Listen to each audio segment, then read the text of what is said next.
Assalamualaikum warahmatullahi ta'ala wabarakatuh. Alhamdulillahi rabbil alamin. Wassalatu wassalamu ala ashrafil anbiya'i wal mursalin wa ala alihi wa sahbihi ajma'in. Subhanaka la ilma lana illa ma 'allamtana innaka antal alimul hakim.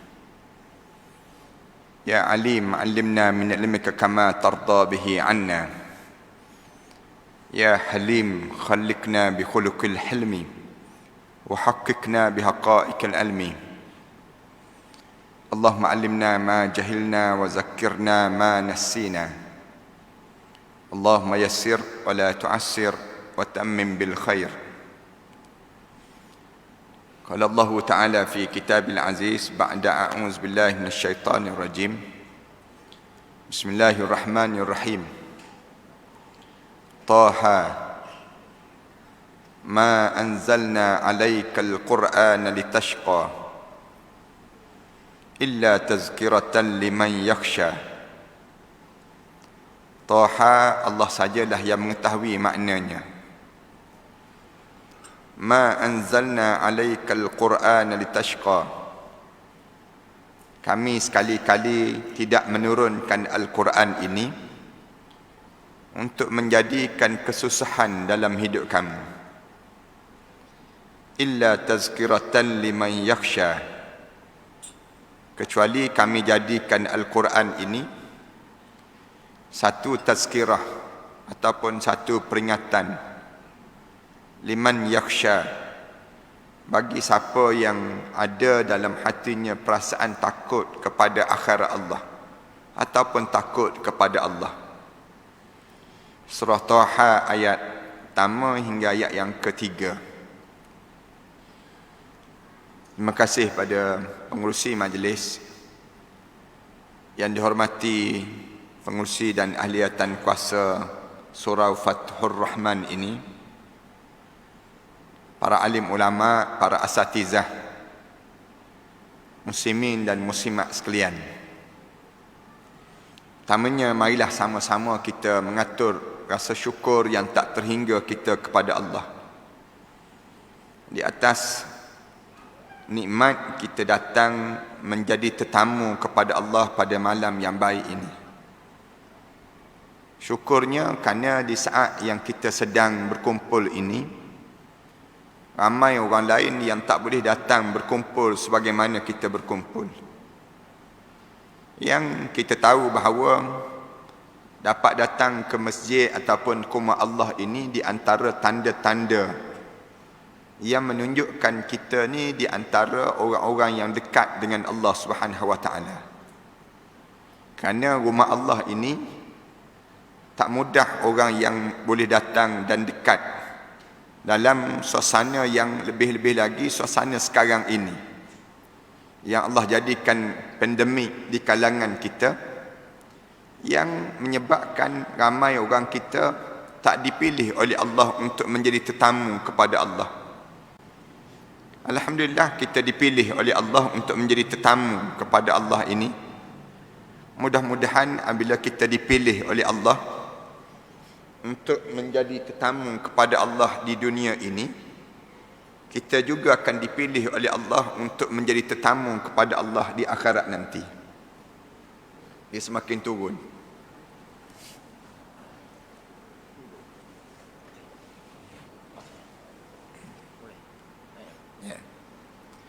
Sebab para alim ulama sentiasa menyebut bahawa sesiapa yang dia tak pernah menjadi tetamu kepada Allah di dunia ini, jangan dia bermimpi untuk menjadi tetamu kepada Allah di akhirat nanti.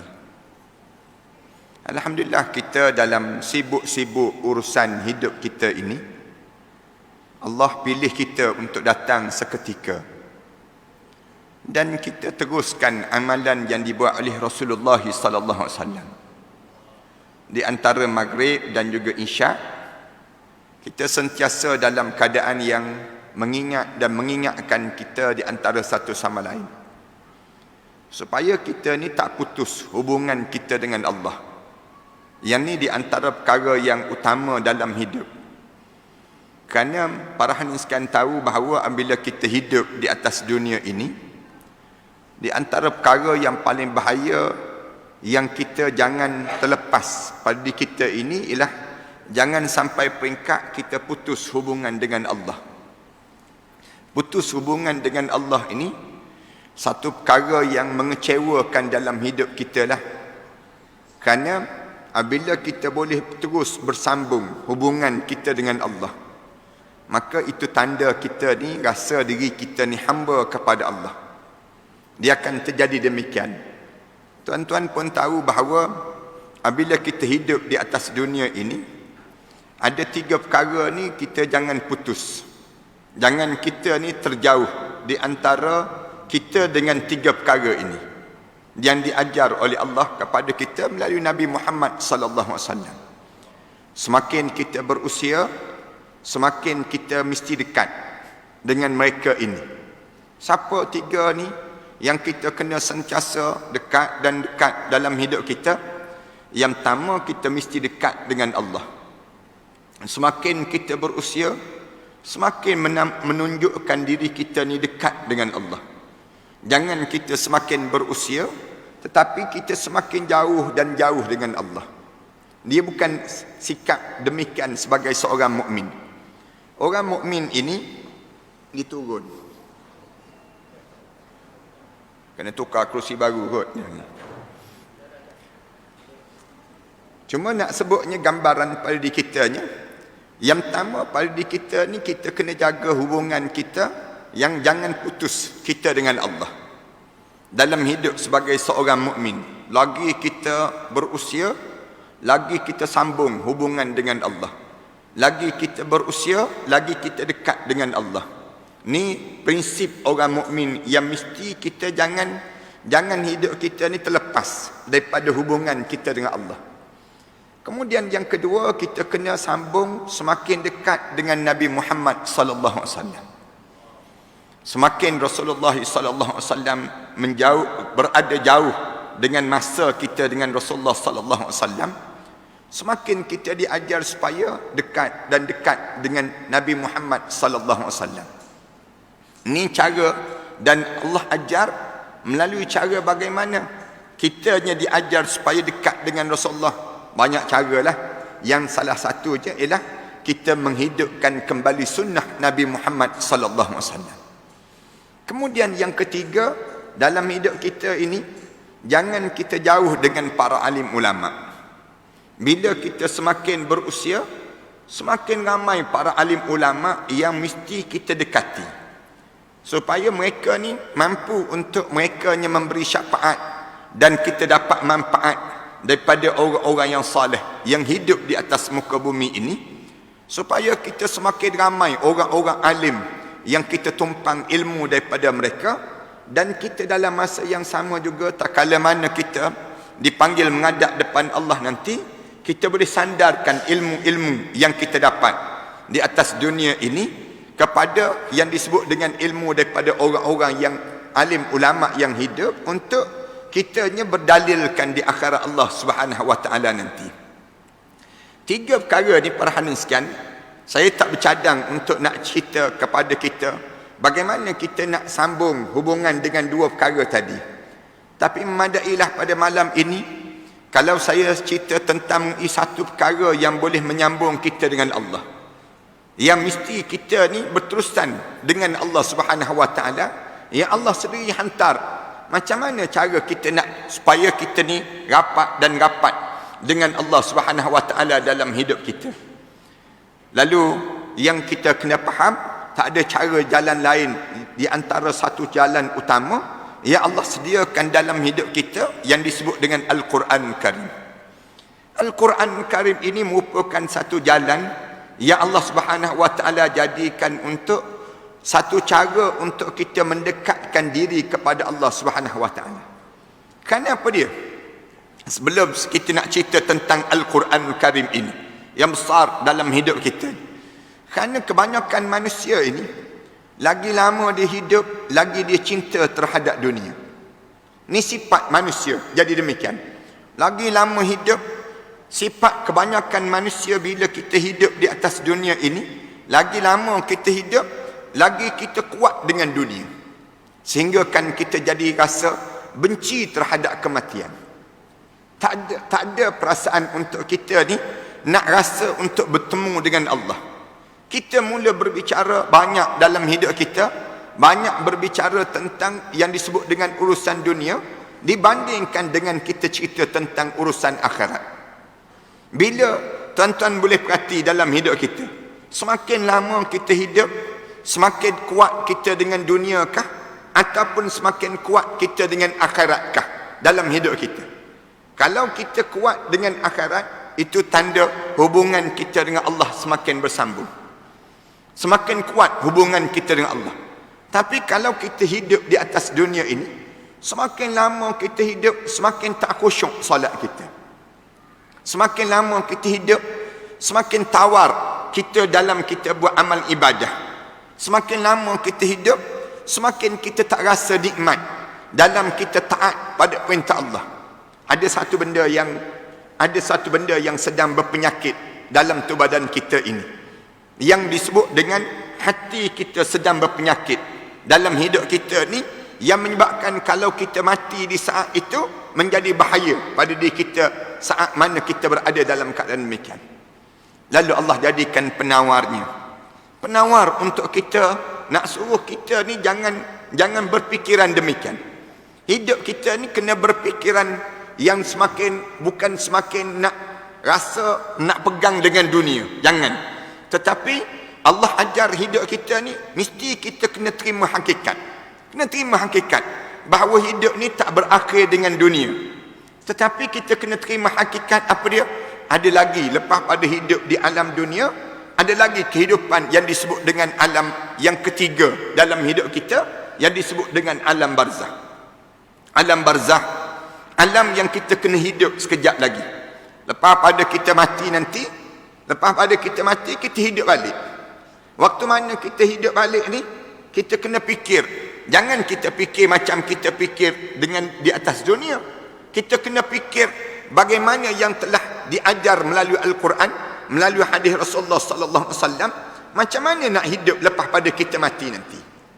Nak hidup lepas pada mati ni tak ada ajaran yang boleh mengajar pada kita nak hidup lepas pada mati, kecuali apa dia? Al-Quran dan hadis Nabi Muhammad sallallahu alaihi wasallam yang mengajar pada kita macam mana nak hidup lepas pada mati. Yang ni yang kita kena ada pada kita. Berakhirkah lepas pada kita mati nanti dengan alam barzah saja? Tak. Kita ada lagi kehidupan di alam yang keempat. Alam yang pernah kita hidup sebelum daripada ni dipanggil alam tama. Alam tama ni alam kandungan ibu. Tak ada orang yang disebut, saya tak keluar daripada perut ibu, Ustaz. Habis kamu hidup daripada mana? Kamu keluar daripada mana? Saya keluar daripada buluh betung, Ustaz. Saya keluar daripada yang disebut dengan buah labu. Tak ada dah. Tu cerita dongeng, dia panggil demikian. Sekarang kita baru hidup di alam yang kedua. Alam kedua ni dia panggil alam fana, alam yang hancur. Kullu man 'alaiha fan. Semua yang hidup ni akan hancur. Wa yamqa wajhu rabbika dzil jalali wal ikram. Yang kekal ialah Allah yang mempunyai ketinggian dan kemuliaan. Hakikat yang kita kena yakini dalam hidup kita, hidup lagi alam yang ketiga. Alam yang ketiga dipanggil alam yang disebut dengan alam barzah. Hidup ke tak hidup lepas pada kita mati nanti hidup. Ni kena ingat dalam hidup kita. Kita kena fikir macam mana kita nak buat hari pertama kita dalam kubur. Macam mana kita nak makan, nak jalan, nak bertemu dengan nikmat-nikmat yang banyak dalam kubur nanti. Ni kena sentiasa dibayangi dalam hidup kita. Tak ada siapa yang boleh cerita pada kita keadaan yang hebatnya dalam kubur nanti kecuali Al-Quran dan hadis Rasulullah sallallahu alaihi wasallam. Yang ni yang membawa kepada kita jauh daripada pemikiran orang yang hidup hanya fikir terhadap dunia. Fikir untuk dunia. Kan kita ni pernah terbayang tak? Pernah terfikir tak? Dalam hidup sahabat-sahabat sekalian, ahli jemaah sekalian, macam mana nak buat bila kita masuk dalam kubur nanti? Saat mana kita dalam kubur nanti, orang letak je jenazah kita, tutup je jenazah kita, kemudian di saat tersebut dah dikebumi jenazah kita sampai parah lutut dah, tiba-tiba keluar ular sebesar tengkuk unta di hujung kaki kita, warna hitam, mula membelik kaki kita dengan suara yang menakutkan, dengan api yang keluar daripada mulut. Rasulullah sebut demikian. Kemudian belik badan kita. Macam mana kita nak buat di saat mana ular tersebut dah mula mematahkan tulang-tulang kita? Kita nak hentikan ular ni macam mana? Macam mana kita nak buat? Sekarang lah, di waktu mana kita atas dunia ni, kita dah mula berfikir setiap amalan yang kita buat mesti dikaitkan dalam kubur nanti. Macam mana kita nak buat? Bila dah sebulan dah dalam kubur, tiba-tiba kita disoal tak berhenti lagi soalan malaikat munkar dan nakir. Padahal rumput ke atas kubur kita dah mula tumbuh. Orang pun dah tak datang dah kubur kita. Macam mana kita nak buat supaya berhenti sesi soal jawab malaikat munkar dan nakir, dan roh kita ni melonjak naik ke atas dan terus berada di arasy Allah Subhanahu wa taala? Macam mana kita nak buat? Dah setahun dah kita mati. Nama kita tak disebut lagi oleh orang ramai. Tapi kita masih lagi dengan keadaan azab kubur yang tak terhenti lagi. Tak terhenti lagi. Dah setahun dah kita meninggal dunia. Tiba-tiba kita tak lepas lagi. Ni nak sebutnya gambaran yang mesti kita sentiasa bayangi dalam hidup kita. Siapa yang ajar bayangan ini? Al-Quran. Al-Quran mula mengajar pada diri kita. Ni kita mesti letak dalam pemikiran kita. Nak suruh apa dia? Menerima hakikat yang hidup ini bukan sekadar nak hidup di dunia je, tidak. Tetapi mesti kita hidup sampai ke dalam kubur. Bukan sekadar berhenti dalam kubur, kita kena hidup lagi di alam yang keempat. Alam keempat dipanggil alam apa dia? Alam mahsyar. Alam yang dibangkitkan balik, yang dihidupkan kembali. Saya kena bangun, tuan-tuan semua kena bangun di padang mahsyar. Bila bangun je, Allah cerita terus. Bila kita bangun di padang mahsyar, masing-masing sibuk tanya, man ba'atsana min marqadina? Siapa yang membangkitkan kita daripada tempat tidur kita semalam? Lalu kedengaran, hadza ma wa'adar rahman. Dengar satu suara sebut, inilah yang dijanjikan oleh Allah yang bersifat ar-Rahman. Wa sadaqal mursalun, dan benarlah rasul-rasul dahulu. Ini hakikat yang mesti kita akui dalam hidup kita. Yang mesti, ni bukan cerita fantasi, tetapi cerita yang realiti, yang mesti kita lalui pada yang akan datang nanti. Kita jangan terhenti cara kita berfikir dengan dunia saja, jangan. Hakikat kitanya mesti sentiasa berfikir jauh, yang diajar oleh Allah melalui Al-Quran Karim ini, melalui Nabi Muhammad sallallahu alaihi wasallam. Nak suruh kita fikir macam mana kita bangun di padang mahsyar nanti, diri seorang-seorang daripada kubur section 21 ni misalnya, Princeton 21 ni kan, diri saja, kemudian jalan seorang-seorang menuju kepada mahsyar Allah. Dalam keadaan kita ni, dalam keadaan jalan seorang-seorang tersebut, gelap pekat, tiba-tiba dengar suara nama orang tu dipanggil, nama orang ni dipanggil oleh Nabi Muhammad sallallahu alaihi wasallam. Nama kita ni macam mana nak suruh Nabi Muhammad panggil juga nama kita? Saat demikian, waktu mana berdiri di padang mahsyar tu, nak suruh nama kita ni dipanggil oleh Rasulullah untuk kita minum di telaga Kausar Rasulullah. Ni kena terima hakikat yang aku ni kena pergi ke sana, pergi kepada mahsyar. Macam mana nak buat? Waktu mana melayang suratan amalan manusia. Suratan amalan manusia tu, melayang-layang suratan amalan manusia, tiba-tiba tangan kiri kita ni terangkat, tangan kanan ni lumpuh tak boleh angkat. Na'udzubillah min dzalik. Tiba-tiba tangan kiri ni gerak-gerak naik ni, terangkat. Kita dah mulalah, dah tahu dah kalau tangan kiri terangkat, tangan kanan tak terangkat ni, maknanya ahli neraka lah. Na'udzubillah min dzalik.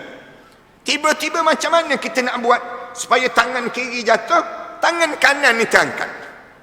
Tangan kanan ni boleh terangkat. Bila kita kena sedia semua tersebut di dunia, ya Allah sedang jadikan ini supaya kita hidup di atas dunia ni tak terperangkap dengan cara berfikir orang kafir.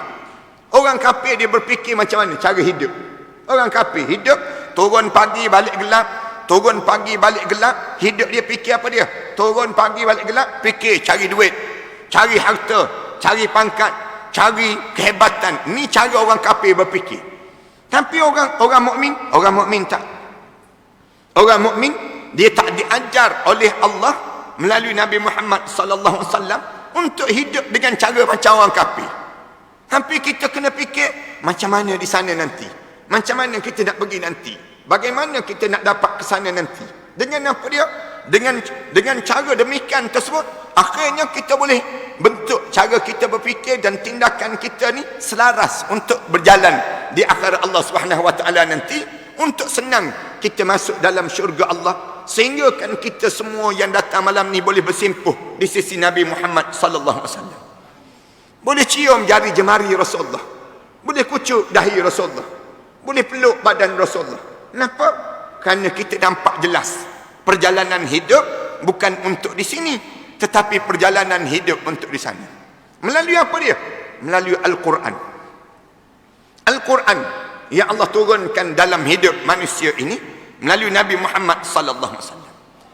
Suatu para alim ulama bila sebut saja tentang besarnya nilai Al-Quran ini, yang Allah turunkan mukjizat yang paling agung, satu benda yang paling hebat, kehebatan melalui Al-Quran ini, alim ulama ajar supaya kitanya sentiasa nampak. Jangan kita renggang diri kita dengan Al-Quran, tetapi alim ulama ajar supaya hidup kita ni sentiasa rapatkan dengan Al-Quran. Bila kalian rapat dengan Al-Quran, artinya kalian sedang merapatkan diri dengan Allah Subhanahu Wa Taala.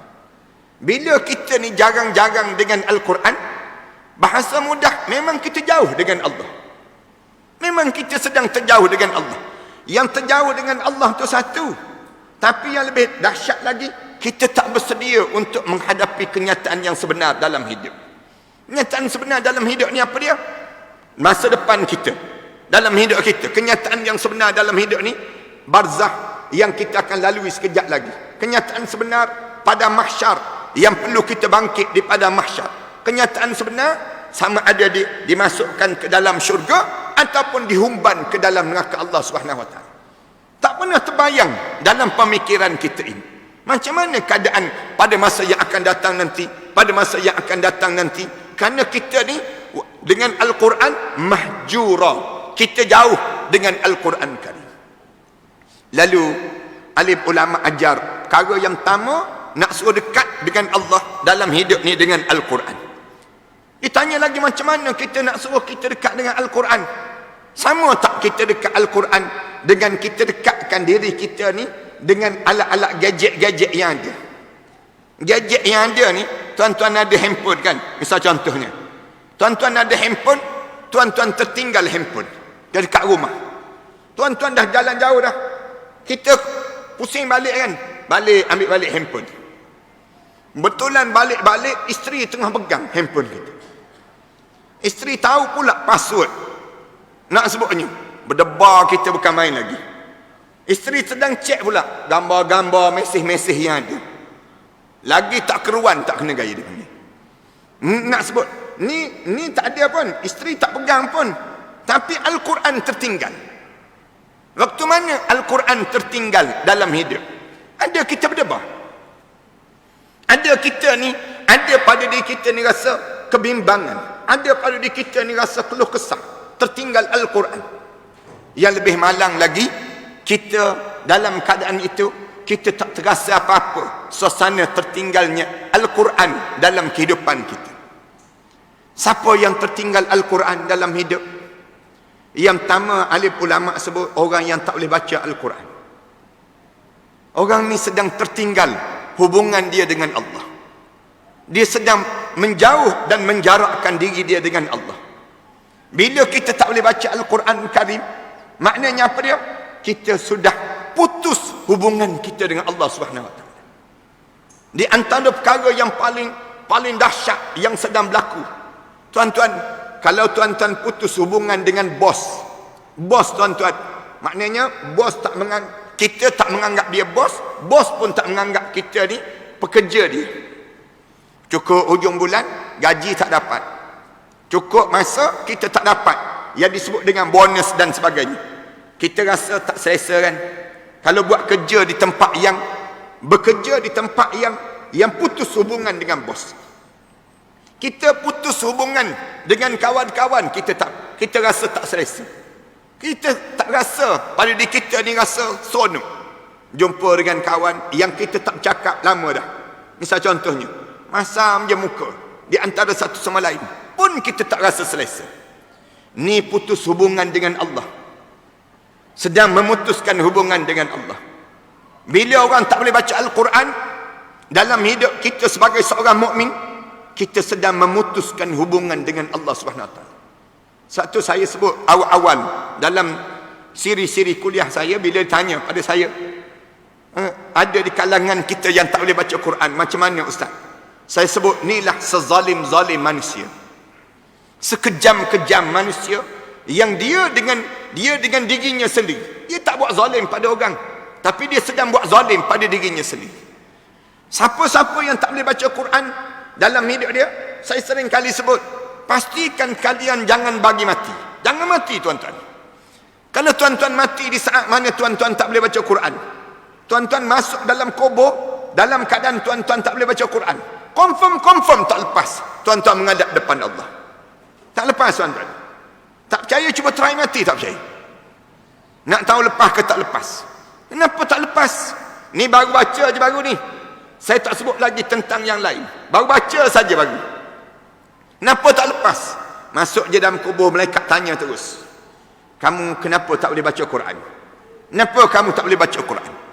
Malaikat tanya soalan demikian. Nescaya tak boleh jawab.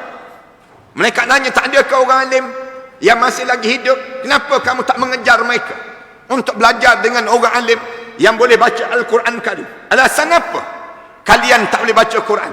Kalian nak jawab apa dia depan Allah? Alasan apa yang kita tak belajar Al-Quran Karim? Masa Allah dah bagi dalam hidup, masa yang Allah bagi dalam hidup ini, sampai Allah sumpah, wal asr, demi masa, innal insana lafi khusr, manusia ni dalam keadaan kerugian. Kenapa di antara benda yang rugi? Dia ada peluang untuk baca Quran, dia pergi baca WhatsApp. Dia ada peluang dalam hidup dia untuk dekat dengan Allah, tak cerdik langsung dalam hidup. Tak cerdik langsung dalam hidup, dia pergi cari selain daripada Allah. Kita ni kan, kalau ada peluang untuk bercakap dengan agung, ada peluang bercakap dengan Perdana Menteri, ada peluang bercakap dengan ketua setiausaha dan sebagainya, kita rasa nak je peluang tersebut, nak je pada diri kita. Ni peluang untuk berbicara dengan Allah, bercakap dengan Allah. Kenapa kita lepaskan? Kenapa kita tak ambil peluang tersebut? Peluang yang pertama, baca Al-Quran. Rasulullah sebut, khairukum man ta'allama Al-Quran wa 'allamah. Sebaik-baik di kalangan kami orang yang dalam hidup dia belajar Al-Quran dan dia mengajar orang lain pula Al-Quran Karim. Ni nak sebut gambaran yang pertama dahulu. Kerana kamu ni tak berusaha dalam jiwa kamu perasaan untuk kamu nak dekat dengan Allah. Timbulkan dalam hati di kalangan kita ni perasaan nak suruh dekat dengan Allah dahulu. Dalam hidup ni jangan sibuk nak dekatkan dengan orang, nak dekatkan dengan orang tu orang ni, tapi sibukkan diri mendekatkan diri pada Allah. Mendekatkan diri pada Allah ni, cara yang utama yang diajar oleh Allah ialah melalui Al-Quran Karim. Macam mana tanda kamu dah dekat? Bila kamu dah mula baca Al-Quran.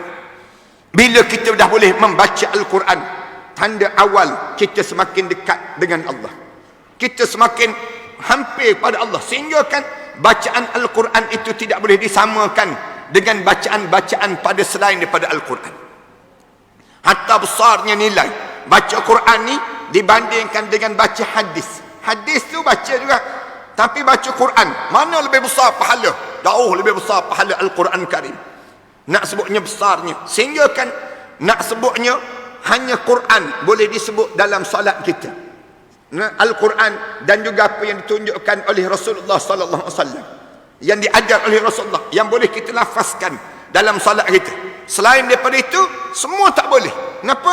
Kerana dia tidak ada hubungan dengan Allah Subhanahu wa taala. Sampai Rasulullah sebut, jangan kamu ingat bila kamu baca alif lam mim satu huruf. Rasulullah sebut, bahkan kalian baca alif 10 kebaikan, satu huruf, lam 10 kebaikan, mim 10 10 kebaikan yang Allah jadikan daripada Al-Quran Karim ini untuk dijadikan kekuatan dalam kehidupan kita seharian.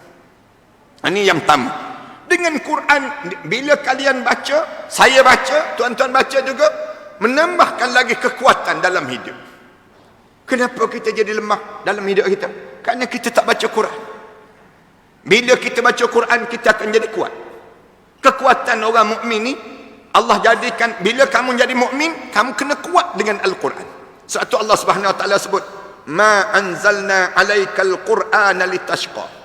Aku tak jadikan Quran ini, aku turunkan pada kamu tu menjadikan diri kamu ni susah dengan Al-Quran.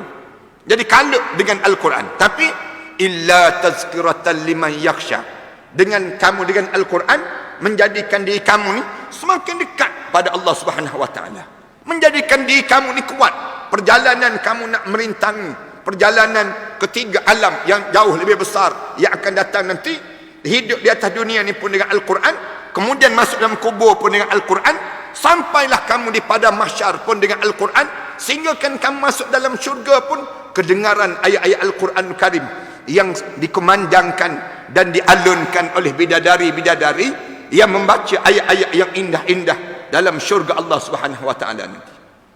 Ini kekuatan Al-Quran. Nak sebutnya demikian. Satu saya sebut, pastikan sepanjang kita hidup ni kena boleh baca Al-Quran.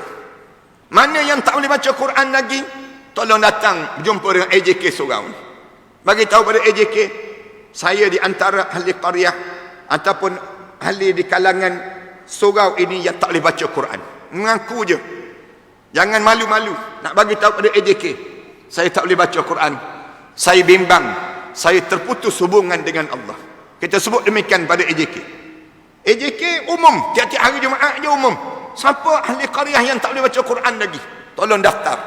Ahli qaryah yang dah boleh baca Quran, daftar juga. Kemudian sedarakan mereka. Sedarakan di antara yang tak boleh baca dengan yang boleh baca. Jadikan mereka di antara Ansar dan juga Muhajirin yang berada di kalangan kita. Bagi tahu betul-betul je pada AJK, saya tak boleh baca tuan. AJK jangan pula jawab, bertenang. Sebenarnya saya pun tak boleh baca juga, katanya AJK. Jangan jawab demikian. Buat malu company je dipanggil. Anak sebutnya pada diri kita ni, berlumba. Yang pertama, berlumba membaca Al-Quran. Sebanyak mana kita perlu baca Al-Quran? Sebanyak mana kita tanya? Sebanyak mana ustaz yang perlu dibaca dalam hadis-hadis Rasulullah sallallahu alaihi wasallam dan disusun oleh para alim ulama, disebut sebanyak mana kita makan. Makan berapa kali sehari? Setiap kali mana kita makan, kita kena ingat, itu makanan untuk jasad yang akan hancur.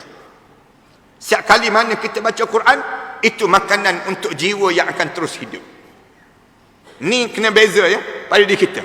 Lagi banyak kita makan, lagi cepat kita mati. Tapi lagi banyak kita baca Quran, lagi terus hidup dan terus hidup jiwa-jiwa kita. Jiwa-jiwa kita ni akan terus hidup.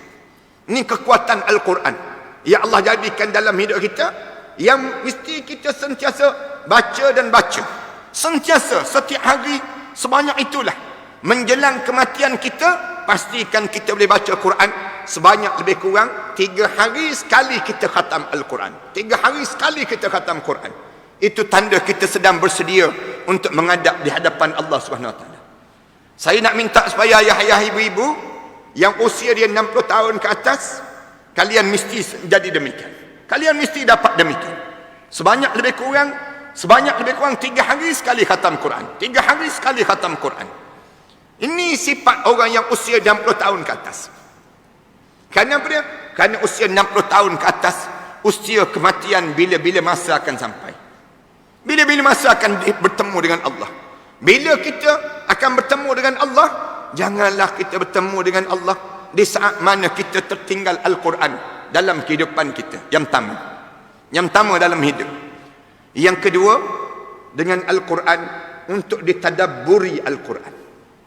Mula lepas pada kita baca, mula tadabbur Al-Quran. Dalam hidup kita ni, mula menyelam, memahami kandungan isi yang terdapat dalam Al-Quran. Memahami dan mentadabburi. Dipanggil demikian. Afala yatadabbaruna al-Quran. Allah mula cabar. Yang dah boleh baca tu, mengapa kalian tidak mentadabbur Al-Quran? Allah guna kalimah tadabbur. Ulama-ulama sebut tadabbur ni apa dia? Mengerti, memahami apa yang diarahkan oleh Allah. Kalaupun kalian dah sejak daripada kecil lagi dengan Al-Quran, naiklah peringkat yang kedua dalam hidup kita dengan Al-Quran. Setelah mana kita baca, kita mentadabbur Al-Quran, memahami kandungan yang terdapat dalam Al-Quran Karim. Apa yang Allah nak dan apa yang Allah suruh dalam hidup. Sehingga kan sahabat-sahabat Umar Al-Khattab radhiyallahu anhu, bila dia mula mentadabburi Al-Quran, dia mengambil masa 10 tahun untuk habiskan yang disebut dengan hafalan surah Al-Baqarah. Kerana setiap hari satu ayat yang diamalkan dalam hidup dia. Katanya para alim ulama sebut demikian, sehingga kan dia mengambil masa yang lama untuk dia nak habiskan hafalan satu surah Al-Baqarah dalam hidup dia. Kerana apa dia? Setiap kali mana satu ayat, dia mesti mentadabbur ayat tersebut. Dia tak berhenti dengan tadabbur, dia beramal dengan ayat tersebut. Yang menyebabkan mengambil masa yang panjang. Kita ni ambil peluang dalam hidup kita, kita dah boleh baca dah, lancar dah Al-Quran. Dah tajwid kita dah betul dah dalam hidup kita. Tambah yang kedua, di mana tadabbur Al-Quran. Duduk dengan halaqah-halaqah, lepas pada subuh, lepas pada maghrib, kita duduk belajar tafsir Al-Quran. Daripada alhamdulillahirabbil alamin sampai minal jinnati wan nas. Mesti habis sebelum kita mati, dipanggil menghadap di hadapan Allah. Dalam hidup kita ni, belajar satu-satu ayat-ayat yang terdapat dalam Al-Quran. Kenapa ayat ni turun? Tanda, biar ada tempat yang kita menunjukkan kita belajar dengan Al-Quran. Belajar memahami kandungan Al-Quran dalam hidup kita ni. Cari mana-mana ustaz, cari mana-mana ustazah yang mendetailkan pentafsiran, yang memahami untuk kita faham kenapa ayat ni turun, kenapa ayat ni terjadi demikian, bagaimana untuk kita nak melaksanakan ayat ni dalam kehidupan kita. Semuanya dipanggil istilah tadabbur Al-Quran. Menyelami dan mengambil mutiara-mutiara yang terlampau banyak yang terdapat dalam Al-Quran Karim. Dua. Yang ketiga, kita dengan Al-Quran Karim, dengan ayat-ayat Allah Subhanahu wa taala ini. Yang ketiga, beramal dengan ayat-ayat tersebut.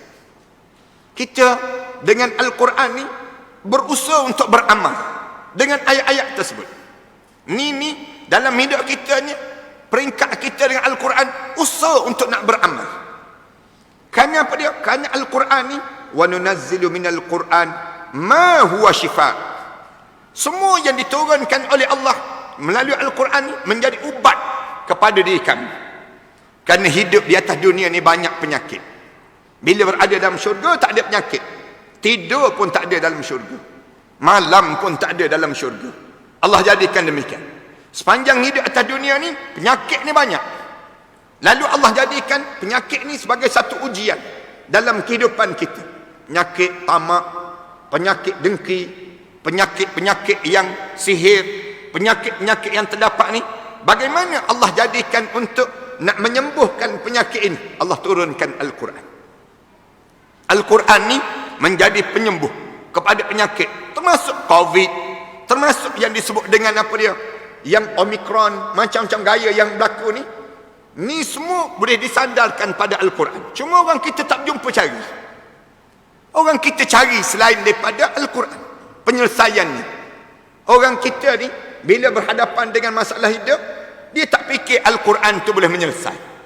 Allah telah tunjukkan jalan penyelesaian, tapi dia fikir ada lagi kot kajian orang barat jauh lebih baik, kajian itu lebih betul dan sebagainya. Sehingga kan kita tak yakin dengan penyelesaian Al-Quran. Penyakit-penyakit sosial yang sedang melarat di kalangan kita ni, kesan daripada COVID yang kita dah hadapi. Penyakit hati kita sering berprasangka sesama kita. Sama-sama kita ni kan, sekarang ni ada penyakit baru, prasangka di kalangan kita. Datang penyakit sangka-sangka. Dulu kalau orang bersin depan kita, semua nak jawab alhamdulillah, yarhamukillah. Tapi sekarang cuba bersin depan kita, Bersin depan kita, semua nak lari. Ni ada COVID dan ni ada COVID.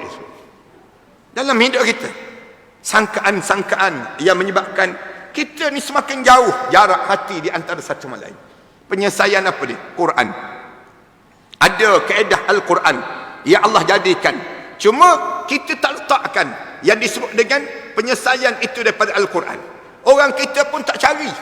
Tak cari pun penyelesaian daripada Al-Quran. Mereka cari siapa? Kementerian Kesihatan untuk menyelesaikan permasalahan yang sedang dihadapi ini. Ada masing-masing nak rujuk pada alim ulama. Tolonglah cari kajian sikit orang-orang alim, orang saleh, bagi tahu bagaimana untuk nak selesaikan permasalahan yang ada di kalangan kita. Allah tak jadikan penyakit tersebut kecuali adanya penyelesaian. Dan tidak ada penyelesaian yang boleh menyelesaikan permasalahan dalam hidup ini kecuali Al-Quran. Al-Quran je. Sehingga kan Allah sebut, fa in tanaza'tum fi syai'in farudduhu ila Allahi war Rasul.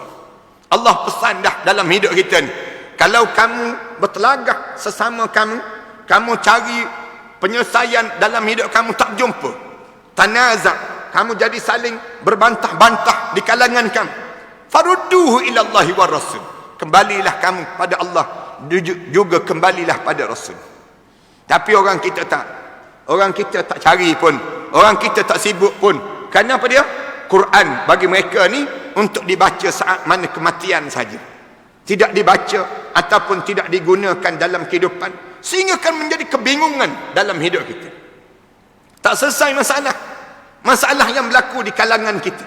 Penyakit AIDS, penyakit sifilis, penyakit-penyakit yang datang, penyakit apa lagi yang berlaku dalam masyarakat kita.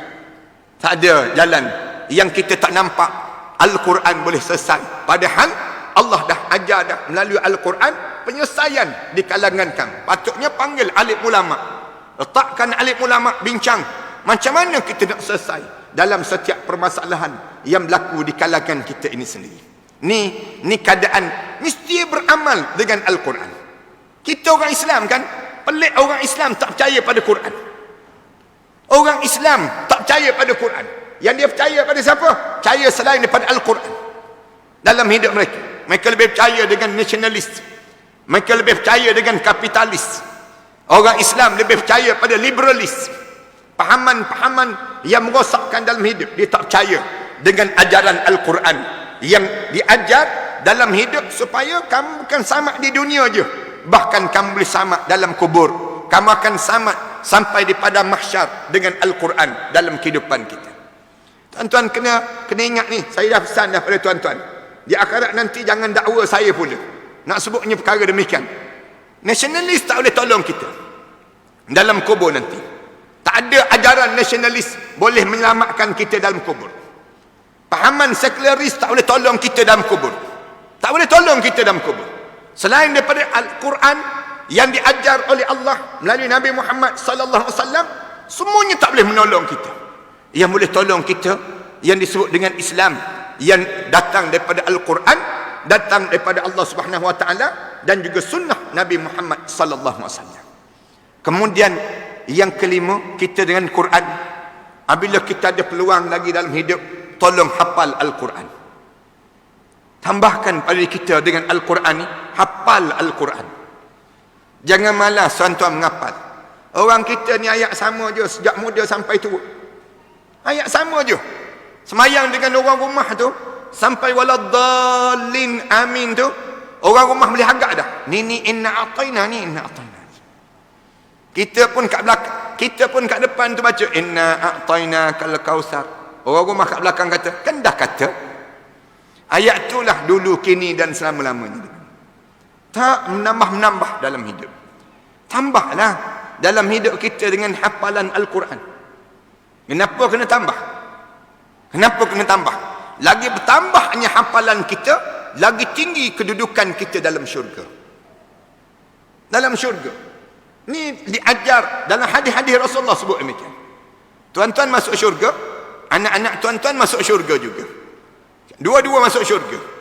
Tapi kita menghafal Al-Quran hanya 100 ayat. Anak kita menghafal 101 ayat. Lebih 1 ayat dengan kita. Sama-sama masuk syurga ni, tapi jarak di antara kita dengan anak kita dalam syurga setinggi di antara langit sampai ke bumi. Rasulullah sallallahu alaihi wasallam sebut demikian. Satu ayat je beza. Lagi besar kita hafal, lagi banyak hafalan kita, lagi terangkat darjat kita di sisi Allah. Besar nilai orang yang menghafal Quran. Dalam hadis-hadis Rasulullah pun cerita, kelebihan dia tu banyak sangat bila dia hafal. Bila dia hafal pada diri dia, syaitan tak berani masuk dalam tuadan dia. Hafalan Rasulullah sallallahu alaihi wasallam ajar pada kita. Hafalan ini, syaitan dia tengok dalam tuadan kita ni ada Al-Quran. Tak berani syaitan nak masuk. Kenapa tak berani nak masuk? Quran penuh dalam tuadan kita. Darah-darah kita ni penuh dengan ayat-ayat suci Al-Quran Karim. Dalam tuadan kita ni ada Al-Quran. Sebab tu paling-paling tidak, sebelum kita mati ni, alim ulama' sebut 3 surah ni kita hafal pada diri kita. 3 surah je pada diri kita je untuk kita hafal sebelum kita mati ni. Yang pertama, hafalah surah Al-Mulk. Surah Al-Mulk pada diri kita ni.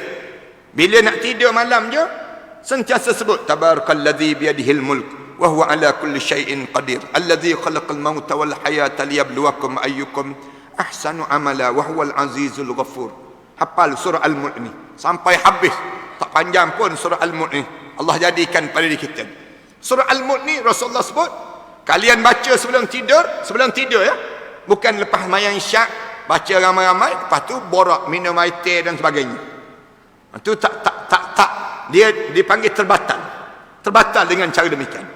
Tapi dekat nak tidur tu baca surah Al-Mulk. Dekat nak tidur betul-betul dah habis dah usaha kerja kita, urusan dunia, baru kita baca surah Al-Mulk. Ada pun yang dibuat di masjid dan di surau ni, tu amalan yang kita nak suruh didik lagi. Balik ke rumah nanti baca balik. Itu cara demikian nak suruh kita lakukan. Kalau buat seorang-seorang malas, bacalah ramai-ramai. Tapi kalau kita baca ramai-ramai, jangan borak lagi, jangan cakap lagi. Balik ke rumah, boom, tidur terus. Jangan kitanya buat urusan lain lagi, jangan. Balik-balik tu tidur terus. Orang nak cakap dengan kita angkat tangan. Tak boleh. Surah Al-Mulk dah baca. Dah baca surah Al-Mulk, senang ceritanya. Tu boleh kita baca di surau di masjid dengan cara demikian.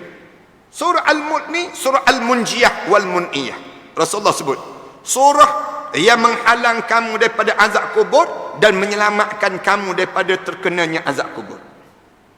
Banyak dalam hadis-hadis Rasulullah cerita kelebihan surah Al-Mulk.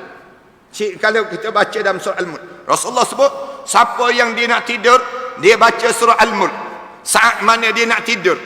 Kemudian malam tu dia tidur dengan keadaan dia habis dah baca surah Al-Mulk. Tiba-tiba saat mana dia tidur, didatangi yang disebut dengan malaikat Israel, mencabut nyawa dia. Cabut nyawa dia.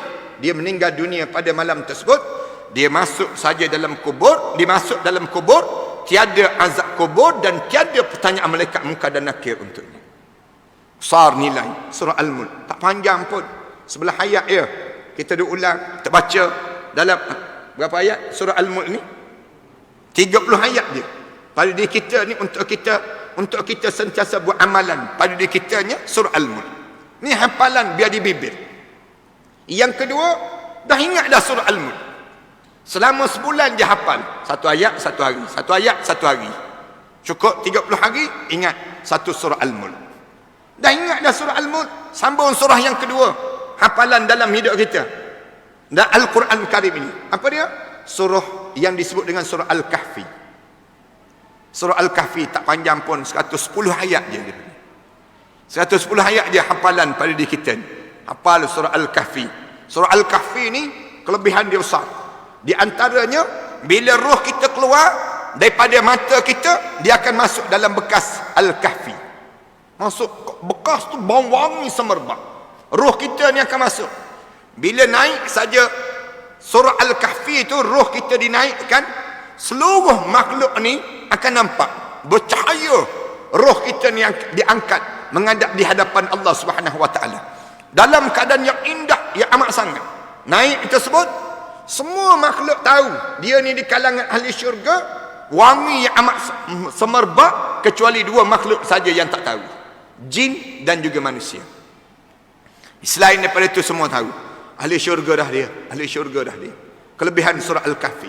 Rasulullah kata surah Al-Kahfi di antara Jumaat dengan malam Jumaat, Jumaat dengan Jumaat, kafarah bainahuma. Dia akan menghapuskan dosa kita. Yang seminggu kita lepas, malam ni sebelum tidur malam ni kita baca surah Al-Kahfi. Dengan seminggu yang lepas kita baca surah Al-Kahfi, Allah hapuskan dosa kita selama seminggu. Nak besarnya besar nilai surah Al-Kahfi dalam hidup. Dah ingat dah surah Al-Kahfi? Tak mati lagi kita, tak mati lagi. Surah Al-Kahfi dah kita ingat dah. Hafal lebih kurang 3 bulan dia. 3 bulan ke 4 bulan dah. Alhamdulillahilladzi anzala ala 'abdihi al-kitaba wa lam yaj'al lahu iwaja qayyiman liyunzira ba'san shadidan min ladun wa yubashshiral ladzina. Ni kita baca di bibir kita je. Malam-malam Jumaat macam ni jangan terhenti pada kita baca demikian. Dah ingat dah. Ambillah surah yang ketiga. Sebelum kita meninggal dunia ni. Ayah-ayah, ibu-ibu, kalian bertekad pada saya. Sebut pada malam ni, berjanji dalam hidup kita, saya 3 surah ni saya nak hafal betul-betul Ustaz. Saya nak buat amalan pada diri saya. Surah yang 3 surah Al-Baqarah dia panggil. Surah Al-Baqarah, jangan buat terkejut. Surah ni biasa-biasa je. Surah yang paling pendek dalam Quran. Tak panjang pun, 286 ayat je. Surah Al-Baqarah. Hafal surah Al-Baqarah. Rasulullah sebut mana-mana rumah yang dibaca surah Al-Baqarah, nescaya syaitan tak akan masuk dalam rumah tersebut. Rumah kita 3 hari sekali surah Al-Baqarah. 3 hari sekali surah Al-Baqarah. Mesti dibaca. 3 hari sekali. Mana-mana rumah yang dibaca surah Al-Baqarah, syaitan tak berani masuk dalam rumah tersebut. Kalian kan biasa kan, kalau rumah-rumah macam ni bunyi duduk, kadang-kadang bunyi guling, kadang-kadang bunyi orang tarik meja. Kita asyik nak marah orang ke atas. Ni malam-malam kedua pagi pun tarik meja lagi ni. Ni biasa demikian. Bukan tarik meja. Kita tanya pada orang atas, tarik meja tiap-tiap malam ke? Kita tanya. Dia kata, mana rumah saya meja pun tak ada. Dia sebut demikian. Kita tergamam. Habis tu semalam saya dengar, tiap-tiap malam saya dengar. Tak, bukan yang disebut dengan dia, bukan orang ke atas. Tapi apa yang sedang berlaku? Syaitan sedang mengganggu rumah tangga kalian. Itu di antara tanda-tanda awal sihir berlaku dalam rumah tangga kalian. Sihir sedang menyerang rumah tangga yang demikian. Ataupun gangguan saka. Gangguan saka yang sedang berlaku dalam rumah tangga kita. Saka ni masalah. Kalau kena gangguan pusaka, tak masalah langsung. Kena gangguan saka, mula nak berkelahi suami isteri. Mula benci-membenci. Mula rasa tak selesa. Cakap sikit je, ada je benda yang tak kena. Ni gangguan saka yang berlaku dalam kehidupan kebanyakan di kalangan kita, yang sedang terjadi dalam masyarakat kita. Macam mana nak suruh kita boleh pulih keadaan ini? Rasulullah sebut, baca surah Al-Baqarah. Baca surah Al-Baqarah dalam rumah tangga kita. Baca dan baca, ulang dan ulang. Setengah di kalangan alim ulama baca pada air, kemudian genjis-genjis dalam rumah kalian. Ada setengah alim ulama dia suruh sembuh di penjuru-penjuru rumah. Penjuru-penjuru rumah. Ada setengah baca pada lada hitam, baling. Ada setengah baca pada garam, kemudian tabur, ataupun kita lap mop lantai dan sebagainya. Ada setengah diminta supaya azan dan azan dalam rumah. Berbeza-beza keadaan dan berbeza-beza suasana. Kalau tuan-tuan nak tahu yang ni, kena bawa pisang 2 tandan, ayam golek 2 ekor. Baru kita cerita balik dalam bab ni. Tapi saya nak sebutnya, gambaran inilah yang terjadi. Al-Quran mesti kita hafal pada diri kita. Semakin banyak hafalan, semakin tinggi kedudukan kita di sisi Allah. Semakin banyak hafalan kita, semakin dekat kita dengan Allah. Dengan tujuan nak suruh apa dia? Kita dengan Al-Quran. Jangan kita terjauh. Sehingga kan bila kita rasa sampai satu peringkat, kita dekat betul dengan Allah, kita rasa nikmat di saat mana kita membaca Al-Quran, dan sehingga kan mengalir dan bergetar hati kita dalam mengingatkan pada Allah. Wa idza tuliyat alaihim ayatuhu zadatuhum imana wa ala rabbihim yatawakkalun. Apabila dibaca ayat-ayat pada mereka tersebut, zadatuhum imana, semakin bertambah agama dalam hidup dia, keimanan dia pada Allah, dan pada Allah dia bertawakal. Mudah-mudahan kemuncak kita bila kita ni dekat dengan Al-Quran, Allah jadikan kita ni dipanggil ahlullah, dipanggil ahlullah ataupun waliyullah. Dalam istilah yang lainnya disebut kemuncak orang yang hidup dengan Quran ini, Allah jadikan dia sampai peringkat wali Allah. Wali Allah ni jangan, dia sendiri pun tak tahu dia wali Allah. Dia sendiri pun tak tahu dia wali Allah. Tapi oleh kerana dia sentiasa dekat dengan Allah, dia rapat dengan Allah, dia rapat dengan Al-Quran, dia jadi wali Allah. Naik kedudukan dia. Sampai Allah Subhanahu Wa Taala sebut dalam hadis kursi, sebut man adzali waliyan faqad adzantuhu bil harb. Siapa-siapa yang mula buat khianat pada wali-wali aku isytihar perang dengan orang tersebut. Allah sendiri perang dengan siapa yang dia buat khianat, menyakitkan, dia menulis tulisan-tulisan yang buruk dan keji pada para alim ulama orang saleh ahlul Quran ini.